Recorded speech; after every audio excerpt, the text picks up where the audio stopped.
Hello and welcome to FS Brew. FS Brew is the region's first podcast focusing on all things insurance and InsurTech here in the UAE and the wider Middle East.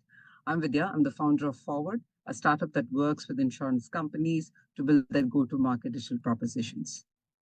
And hi, I'm Ranjit Philip. I'm a partner at Future U Strategy, and I consult with mid-sized companies on M&A and funding requirements. So in this episode, we are speaking with Sabine. And Sabine VanderLinden is a distinguished corporate strategist. She started her career 25 years back. She's currently the CEO and managing partner of Alchemy Crew, a venture lab dedicated to accelerating innovation. And we'll dive into that during the conversation. Previously, she has co-founded and served as the CEO of Startup Bootcamp, the InsurTech version, and Hartford's InsurTech Hub Accelerator, where she played a pivotal role in mentoring, accelerating over 160 founders, contributing to raising $125 million in funding. So this is a powerful guest that we have on the podcast. It'll be fun. Hi, Sabine. Welcome to FS Brew. Great to have you with us. Well, thank you for having me, Ranjit and Vidya. Perfect. So let's start off with a customary question that we always ask our guests to FS Brew. How did you get into insurance? Like many people, I guess, by accident, right? We don't often select to go into insurance, but I decided to stay by choice. I think what is interesting about insurance is the complexity of the risk dynamics and the different products that need to be designed today to actually fulfill the need of the new customers. We have a lot of Gen Zs coming to market, which are digital savvy. But whilst the insurance is trying to catch up to actually meet the needs of those new generation, it still relies on legacy system. So it needs and require a lot of change. And so part of the job is to manage that change resistance. Part of the job is about educating the industry around what is coming up and what they can do with it. Like I'm sure we are going to dive into AI and agentic AI. But we need to remember insurance is a powerful force for societal change and societal good. And despite some of the negative PR insurance is receiving, the distrust from clients in specific markets, there is still a lot to be done. So we are helping. I guess we need to help the industry by coming into it by choice of the move from inertia to really do what it promised when Lloyd's of London was created 338 years ago, which is delivering for the societal good. Perfect. Yeah. No, absolutely. We do seem to have, as an industry, a little bit of a bad reputation for being a little slow, but hopefully we will learn from you a little bit on what is cutting edge in this industry. Vidya, over to you for the next. Yeah. No, so you're obviously bringing that change that you said required through your venture lab model. It is slightly different from the accelerator that we typically find. So how does your lab model, which is Alchemy Crew, differ from your traditional accelerators? What's the benefit for the startups? And also, what do you look for in a startup when you decide to work with them? Yeah, so let's go back a little bit. So I ran two very well-known acceleration programs. So I built Startup Bootcamp InsurTech in Europe, which became one of the leading insurance accelerator in Europe. And I did the same in Hartford, Connecticut with the InsurTech accelerator. So it was the Hartford InsurTech hub. And within the hub, there was the accelerator. So a series of activity. And what we learned through building accelerators is first, corporates go into it to observe and learn. And everybody needs to go through their growth journey. And so what I experienced working with 30 of the largest insurers and accelerating over 140, or at the time was 140, now is probably around 160, 70 startups, because we moved the model, is that insurers are coming into accelerators to observe more so than commercialize and to do their R&D, right? To actually find out what startups are doing and actually whether they can actually find partnership. But first, I think was more around the observing. It was all about the startup. So the corporate would be putting funding and sponsorship in an accelerator to support startup, support the ability to solve specific problems, but it was less around commercialization. So I think what I've realized after doing accelerators probably for 5-6 years is that the one size fit all didn't work. The other part is the organization I was working with was actually wanting to productize accelerators and start building product themselves. So they were moving to the studio model and into the venture building, which I didn't think worked very well for insurers, because as we know, insurance companies are risk averse and takes forever to get anything done. And if they were going to venture build, I think they would do it internally rather than use external parties. So I thought there was a third model, which is, for me, when I started building Alchemy Crew in February 2020, it was all about that corporate startup collaboration, maximizing on the corporate startup collaboration and going into commercialization. That was what I believe needed to be done. How do we prepare, develop a framework which allows for corporates to find the right partner and actually going to commercialization? I was not interested in going into what I call the lipstick on the pig, corporates wanting to write these type of things on their annual report, but actually doing really nothing. And we've seen a lot of corporate innovation labs closing over the past few years because they didn't deliver any value to the corporate head office. So our venture lab model is aimed to be strategic, demand-led, and commercialization-led, as I said. So R&D, so some insurers work with us just to do pure R&D, mandate, and look at problems and identify startups. So probably going and aligning with the VC model, while we use VC techniques to actually do due diligence and enable corporates to identify the top 5, the top 10 startups to actually, for them to interact with and potentially partner with, and then we give that to them. But where I think is more exciting is what I call adoption labs, where we actually build the blueprint for them to industrialize and democratize the way they collaborate with startups. So I think the model is shifting because first, the corporates need to have that client vision. So they want to become a client of a startup. So it's why now the model is called venture clienting. To actually really look at that collaboration and commercialization rather than the CVC, the corporate venture capitalist, which is all about investment. But then it's about co-designing market access pathways for, I would say, a corporate and a startup, so both of them being a partner, joint partner, and enabling them to do that and replicate that across a group, so a corporate across multiple business units. So for example, I worked with Zurich Innovation Lab since 2021. It is the first venture lab I started working on. And today I'm working with Ergo Mini-Cree to do exactly, I'm going to say it's not exactly the same because it's a very different model, the Ergo Scale Hub, where Scale Up can apply to actually start working across multiple countries, but everything is in the method, the process, the blueprint into the way we can do this in hopefully 3 months. 6 months maximum, but not 12 months, right? We need to get away from those procurement processes, which actually last 12 months. So we are trying to shift and develop completely different method and processes to enable a corporate to collaborate with the startups, the scale-ups they want to collaborate with, and send a signal, right? You need to send signal out there that you are prepared to become a client of a venture. Yeah. Curious to know, Sabine, what happens when an InsurTech approaches a corporate that you're advising? Do they have to now only deal with that insurance company, or are they free to work with other insurers as well? How does that kind of depend on the corporates? Usually, I would say for a period of time to actually, especially when they are small, right? I wouldn't say it's the same for scale ups, but for startups to make sure they have a good outcome, usually there may be exclusivity term just for 3 months to 6 months. It might be the case, but they have clients and they need to fulfill the need of those clients. So there is no exclusivity in the term of building new projects. There are a little bit of exclusivity with potentially the problem they are solving with the corporate in question for a period of time to make sure that the problem they are solving for is successful so that we can go through that procurement process much faster. Because if a startup, we know that if we are actually focusing on too many pies, no pies gets delivered in the end of the day.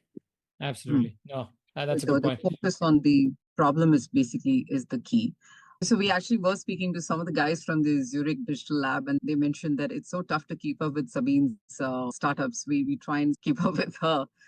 It's good But, to know. It's why you have to actually get into a rhythm. So I do push. When I work on those labs, I'm usually going to deliver for 1 year. So I'm pushing the team to actually execute on the agreement.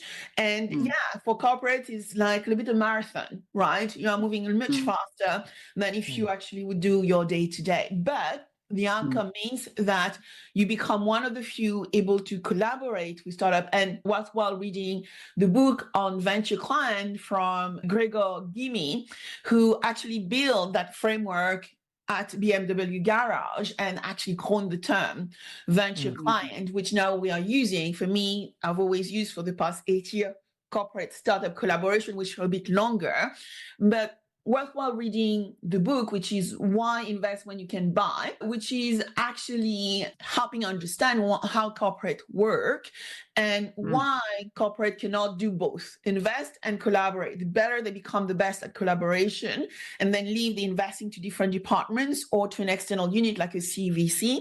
They are not mutually exclusive, but they are completely different models. And I think that is what also I learned over time, even though I think it's great when a corporate get value from investing. Often corporates, it's very difficult for them to mix the two and create value from the two. It takes 12 to 18 months, sometimes 24 months to get value from CVC. Whilst if you do collaboration with startups and you actually become a client from a startup and actually apply the framework, you should be able to get value within 6 to 9 months if it's done well. Which is so healthy, both for corporates and for startups. Correct. Yeah. And it's about, if you become a client, you start becoming more interesting as well to the investors, right? You have B2B startup, you are signing up your first clients. And so by demonstrating your product works and the big corporation and Fortune 500 are prepared to invest time and effort and money into your organization, you're more likely later to get the investing. Yeah, absolutely. Shifting gears, I think you mentioned early on, you talked about agentic AI, you mentioned it. We find that in our podcast, we can't handle more than 5 minutes before bringing in AI in some way. So here goes the AI question. Obviously, AI is all around us, and not seeing amazing examples of insurance companies that are using AI and transforming stuff, although there are a few examples here and there. Wondering if you are seeing some advanced pilots or examples of where InsurTechs with AI capability are coming to insurance companies, and what strategy should these insurers employ to adopt AI into their practices? Yeah, I mean, there are a lot of examples. Maybe it's about also understanding the insurance operating model, which both of you do, but where the opportunity lies would be in risk management, underwriting, or claims automation, right? So when we start looking at artificial intelligence, and partly this advent of generative AI, I think there are 3 buckets we always need to understand is, if we are dealing with repetitive tasks, we can automate, right? Chatbots are an area we are doing this. And so it's not new, but now you can have a virtual assistant, which could look human like Emilia, which is actually responding to a query. So somebody can interact with a near to real life human. The second part is, I think, augmenting. So for example, in our team, we use AI every day, whether it was text or video or picture. It's part of our day-to-day R&D research, but that's about augmenting. So you always have a human in the loop, reviewing everything, reviewing all the citation to make sure everything is correct. And I think the last bit is going to be about extending an extension of people's work across the full value chain. So where the opportunity is in insurance is first, in underwriting precision and claims. So some of the startup I've worked with, which absolutely are absolutely fascinating, including exponential around, for example, decision intelligence. You have Plank and Sixfold, which are focused on underwriting generative AI technology. Sixfold is more around underwriting accuracy, whilst Plank is about providing the underwriter with the information they need in a short period of time so that they can make complex decisions around commercial insurance. In claims, it would be around litigation avoidance, for example. A great startup called AI is all around using generative AI to provide the notes, but also to actually identify the risk of litigation for an insurer across a variety of products. So there are startups out there. Roots Automation is another one. So there are startups out there. I wouldn't say they are the thousands, because it means that they had to work on their AI model a long time ago, but because they have been in AI and now they can apply generative AI to what they have done around risk analysis, claims analysis, augmenting the underwriter, augmenting the claims handlers, they are actually at the forefront of the AI revolution. And actually, it's about anticipatory intelligence, right? Providing capabilities which allows an underwriter, claims adjusters to move from reactive models to real-time contextual insight. They are in the loop, right? Building the capabilities to actually enable them to solve problems for their customer faster, but also to actually make sure they win new markets better than others in the marketplace. Yeah, absolutely. We were talking to Marsh McLennan, right? And they talked about their Len AI kind of pilot, and they were talking about how they're using it in-house. So there are some companies which have adopted it faster than others. Yeah, but would love to see some more widespread adoption. I wonder if it's just we are, as an industry, supposed to be a little bit lagging behind the others in terms of technology adoption. Is AI also going to be like that? Is something to be thought about? Yeah, I think you would see that, I would say 85 to 90% of insurers today have AI pilots and generative AI pilot. Now, because of the risk aversion, how many have put this in production? Probably smaller group.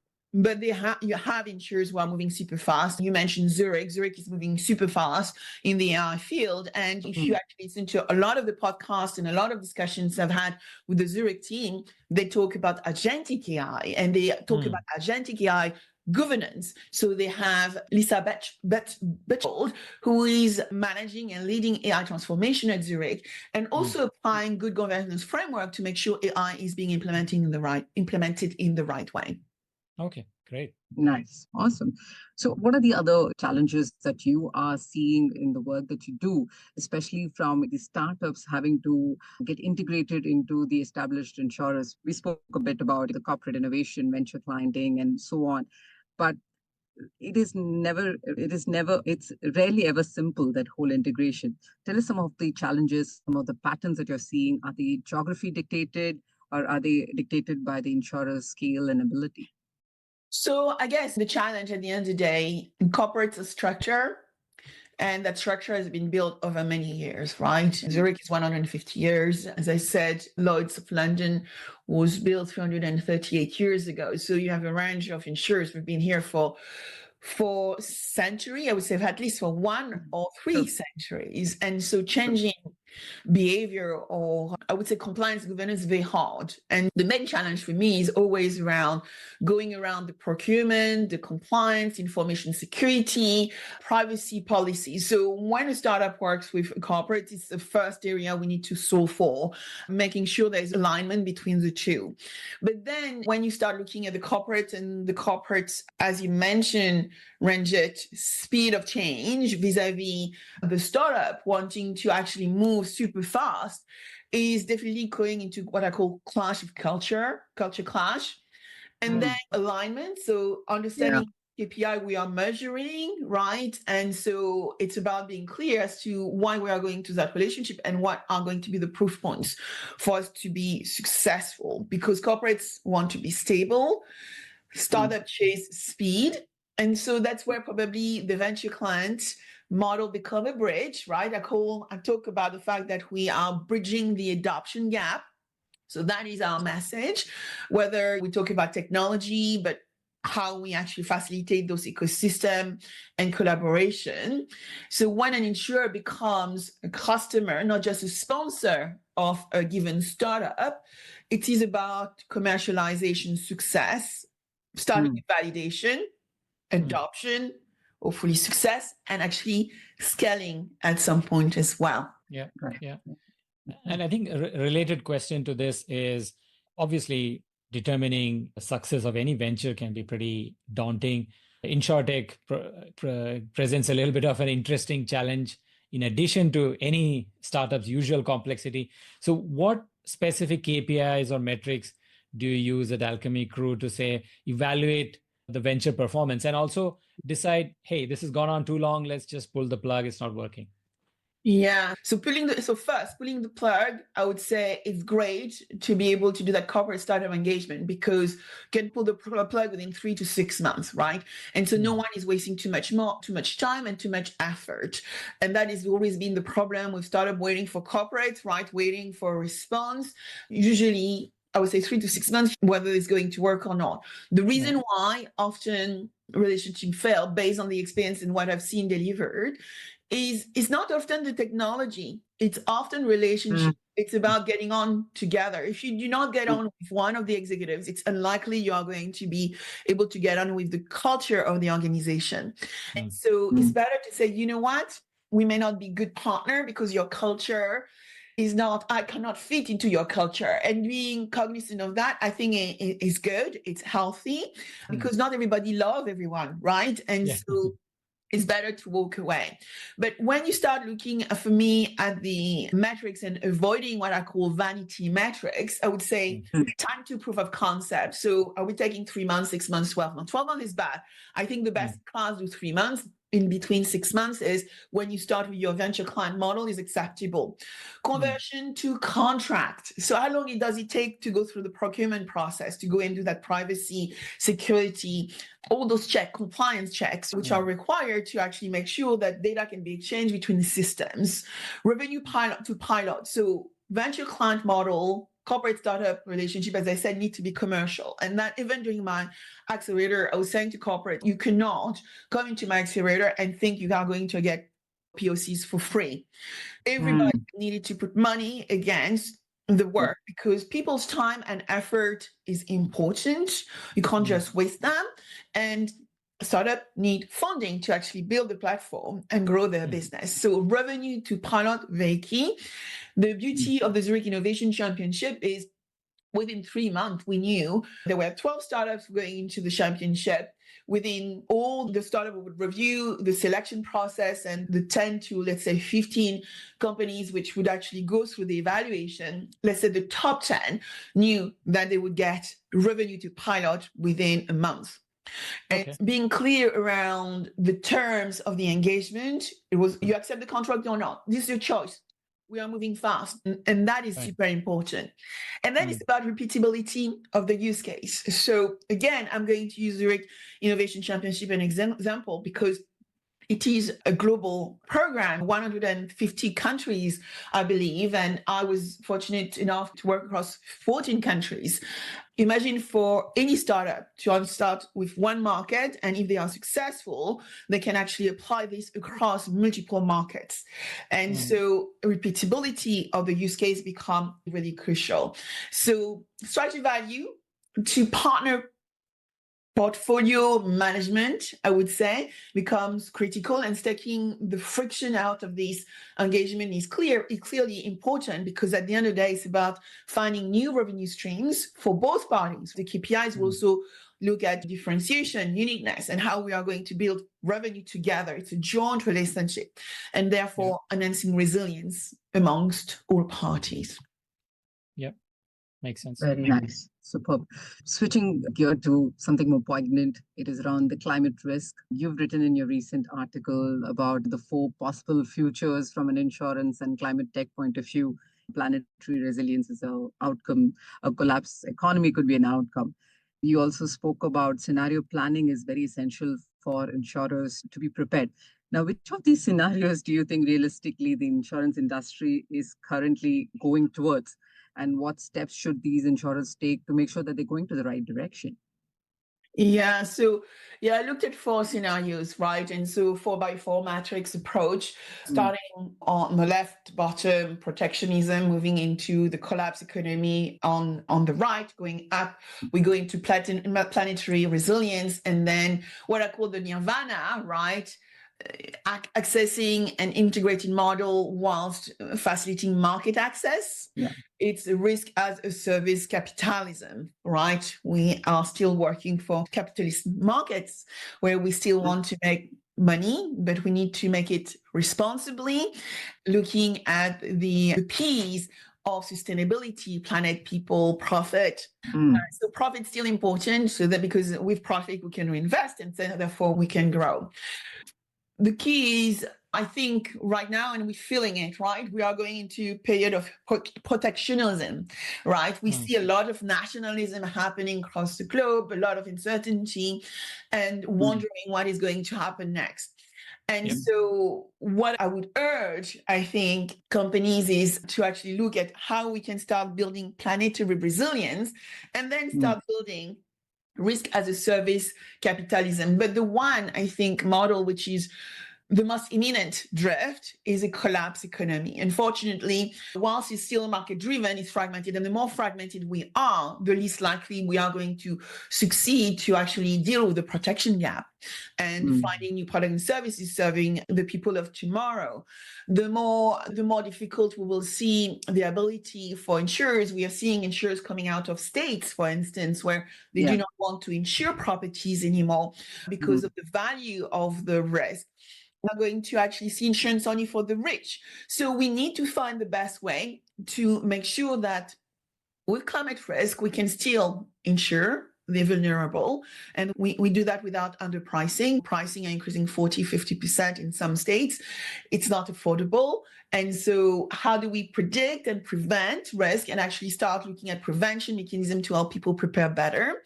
How do we include some regulatory apathy? The regulator is always behind when we think about regulation to actually force. I would use the word force, cooperation to think for others and remember their societal duties. Europe is very good at that. And so let's see what happened in other industry. But I think what businesses need to think is that first step, which is a pivot toward that planetary resilience, where we can actually start using data ecosystem, better data, so therefore we can actually understand what we are doing better. So AI becomes really useful for that, so that we can actually start funding climate adaptation technology. So we move to adaptation, right? We often talk about risk transfer, risk management. Now we are talking about risk adaptation. We rethink the whole insurance model. So what insurability is going to be in the future. And we have to move from product to probably portfolio thinking as well. Yeah. And perhaps when you mentioned, obviously, California and Florida insurers are backing out, right? Wonder if government will have to introduce risk pools or participate in the risk or do things like that. I think we will see more of those. I think yesterday one of my colleagues shared an article where you start having the public-private partnership. And yes, California is looking at what we have in France. In UK, we have the flood re, which is government-sponsored. So, if there's a flood, there's government involved. In France, there's a tax on insurance for protecting people who might be affected by major risks. So there's a tax. You have the insurance and then you pay an additional tax.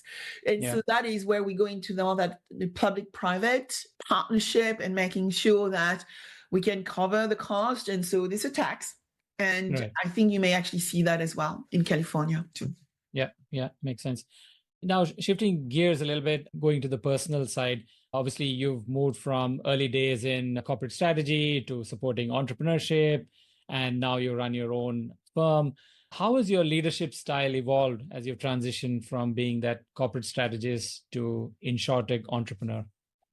Last year, I met a wonderful lady called Beat Shillette, who actually got founded by Bill Gates, Microsoft. And she used an interesting word. She said, I'm a growth architect. And I actually don't like the word strategist. And so for me, I'm probably an ecosystem architect. I actually I'm a bit of a connector, but also a startup champion, not only InsurTech, but startup, which are actually going to solve problems for my industry. So climate tech is super important for me today, as you would not be surprised. So for me, as I was probably earlier around, make sure we had good strategy, good planning, but also execution of that plan. Now I'm obsessed about unlocking potential. And so helping corporates, ventures, ideas to come to market. For example, a cybersecurity startup could do super well in insurance. It's just about translating the proposition for a market, which may be much more technical in the way they communicate about what they are doing. So my leadership probably is more grounded into clarity, hopefully empathy, because we have all this AI, but I think we need that human in the loop, and then use artificial intelligence for improving our creativity, our decision making, our system thinking, right? Going back to empathy. And then I want to do it in an unapologetic, ambitious way, in the sense that not everybody will like what I say. I'm old enough now not to care much and actually do what I think is right to do and be strong when I think a decision is not right. That is probably going back to my French root, where we love debating. We love a good débat. And we know at the end of the good débat, we've learned something. We may not agree immediately with some of the points, but at least it gets us to think. And still being friends, but being able to be friendly with people we don't agree with is super important to me. So operate as a connector, a challenger, and hopefully a champion of my industry. And the companies wanting to work with it, I guess, would be me. Perfect. Sounds amazing. So you mentioned about climate tech, you're quite passionate about it. So things like climate tech requires a lot of regulatory involvement. Now, they really deeply influence the whole and the emergence of InsurTech growth and innovation. It is often said that EU lags a little behind the US and UK in terms of fostering startups.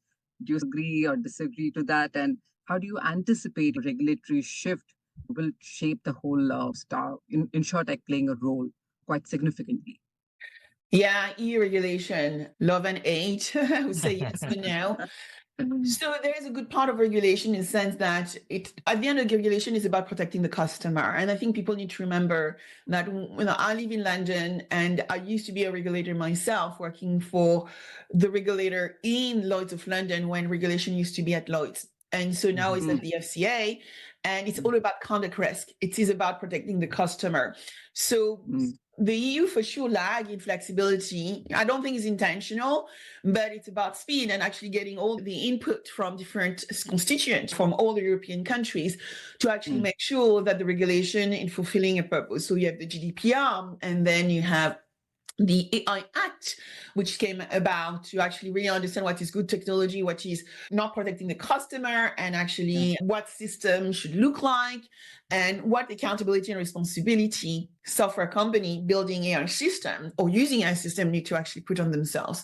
And then now you have DORA as well, right, around operational resilience and making sure people are not affected by cyber risk and cyber security. So yes, Europe can be seen as slow, like maybe agility, but I think as we apply some of those techniques around corporate startup engagement, experimentation, iteration, we actually probably going to see shifts in regulatory behavior. But also, I think corporations are feeding into the regulator to actually help them make the right decision. Maybe we need a regulatory innovation hub where all the regulators come together to actually accelerate the way they actually come up with regulation. Again, moving from fragmented to much more integrated and collaborative. I think there are things to be done.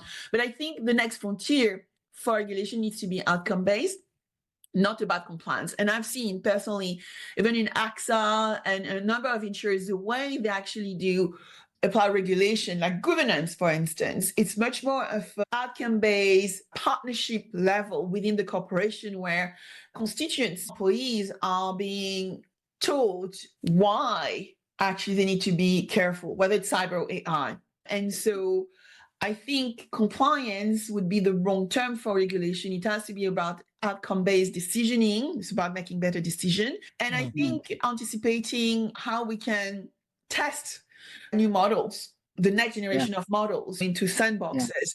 So there's work to do. But still, hopefully, when regulation in Europe comes out, for example, autonomous driving is in the United States, is in China, it's not in Europe. So when hopefully the regulation is there, you will probably see everybody taking over and getting it done. It's just going to take a bit longer. Yeah. Now let's talk a little bit about DEI. In some parts of the world, it has become a bad word to use or bad acronym to use. How, I suppose a couple of questions. Obviously, we are known as a fairly male-dominated sector. Insurance is.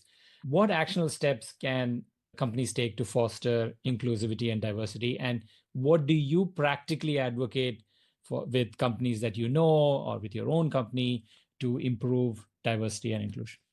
Yeah, I think the DI word has become a little bit a problem in specific markets, is because it's very hard to execute. And if you're forced into recruiting people maybe who are not able to do the job, is a problem, because actually you are slowing down the ability of a business to grow.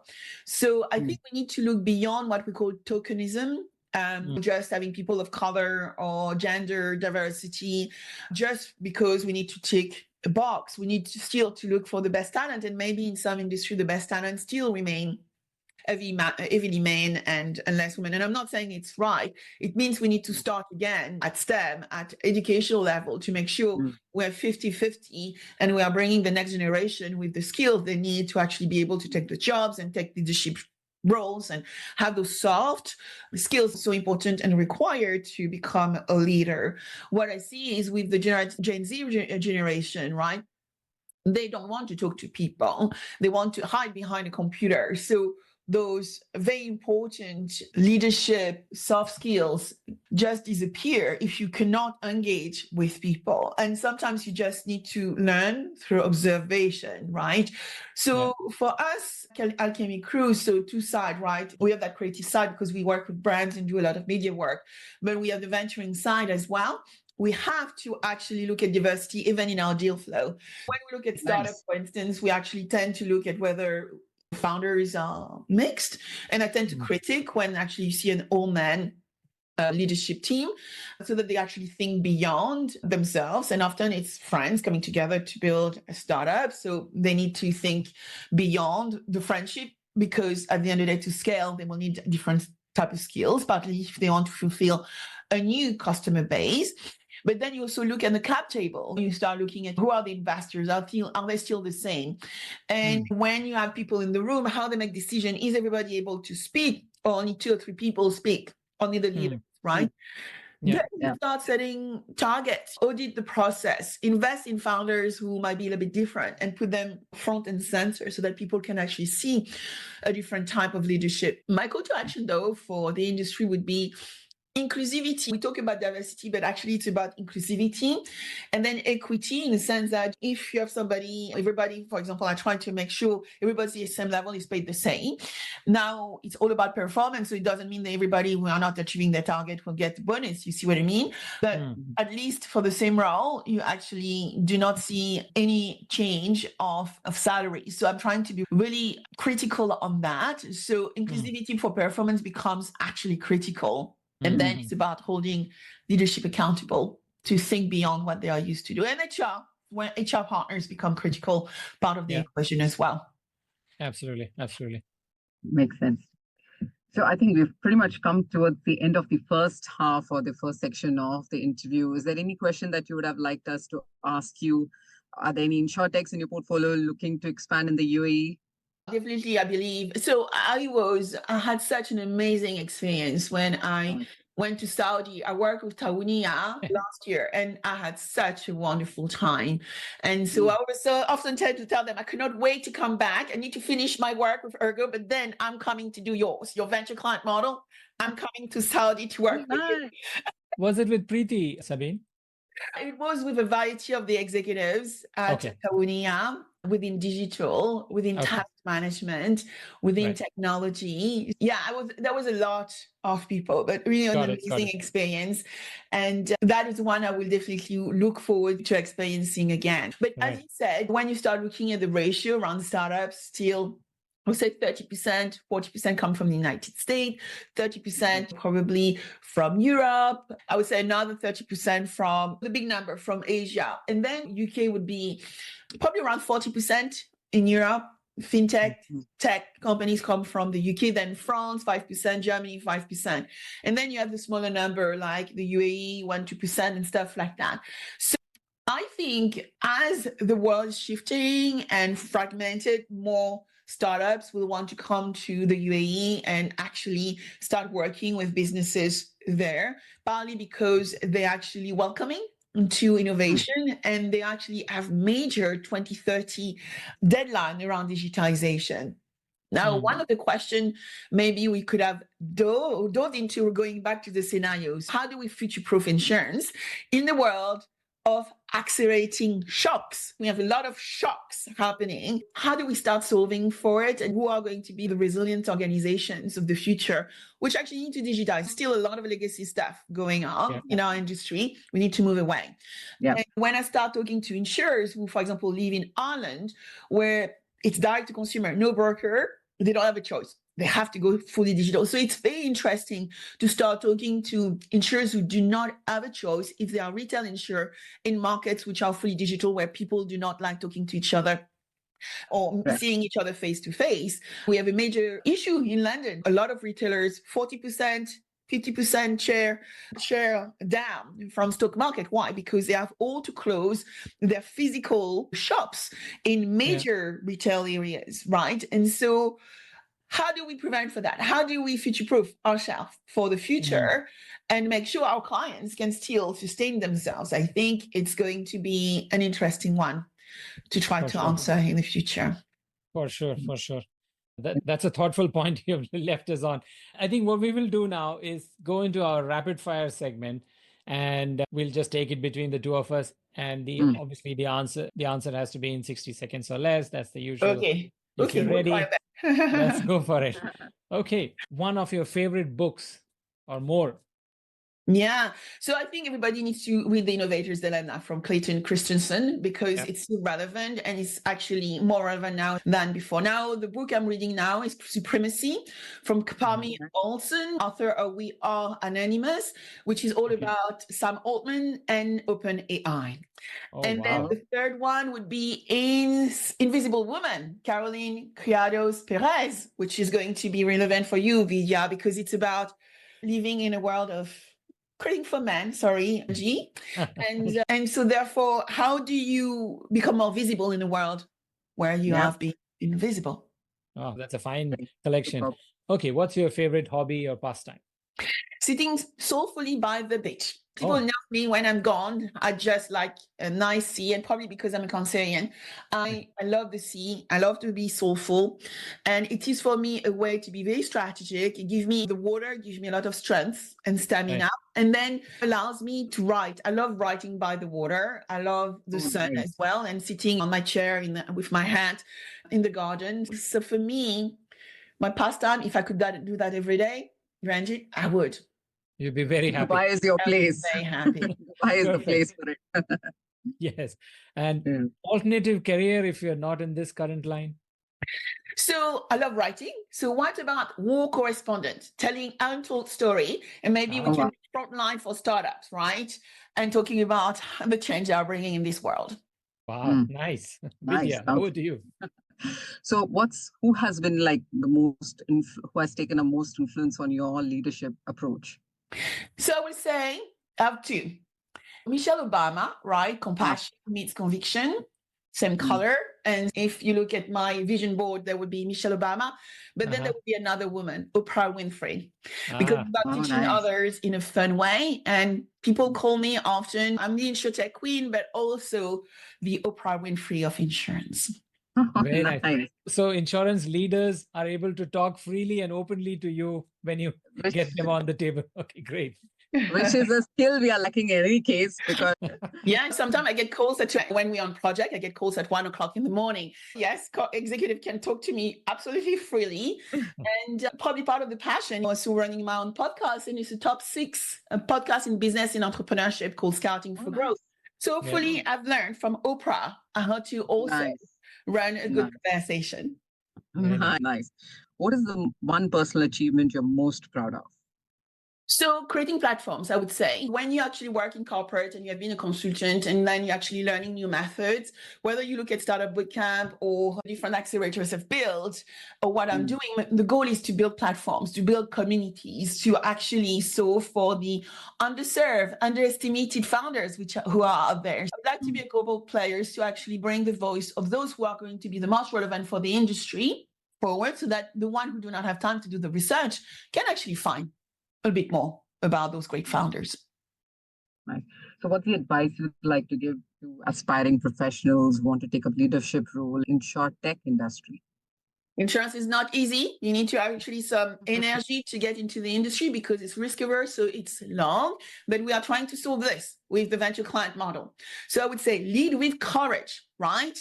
Build with purpose. We are in times where we have a lot of climate issues to solve for. And any new generation, talent gap is big for us. So we need to build with purpose. And never wait for permission to challenge the status quo, because otherwise we are not moving forward. Very nice. Sabine, we're feeling the energy. Thank you so much. Absolutely. That's a great way to bring this podcast to an end. Absolutely. Thank you very much for being here at FS Bro. Yes. We had a blast. We had a blast. My pleasure. Lovely to meet you, Vidya and Ranjit. And thank you very much for having me. Perfect. Thank you.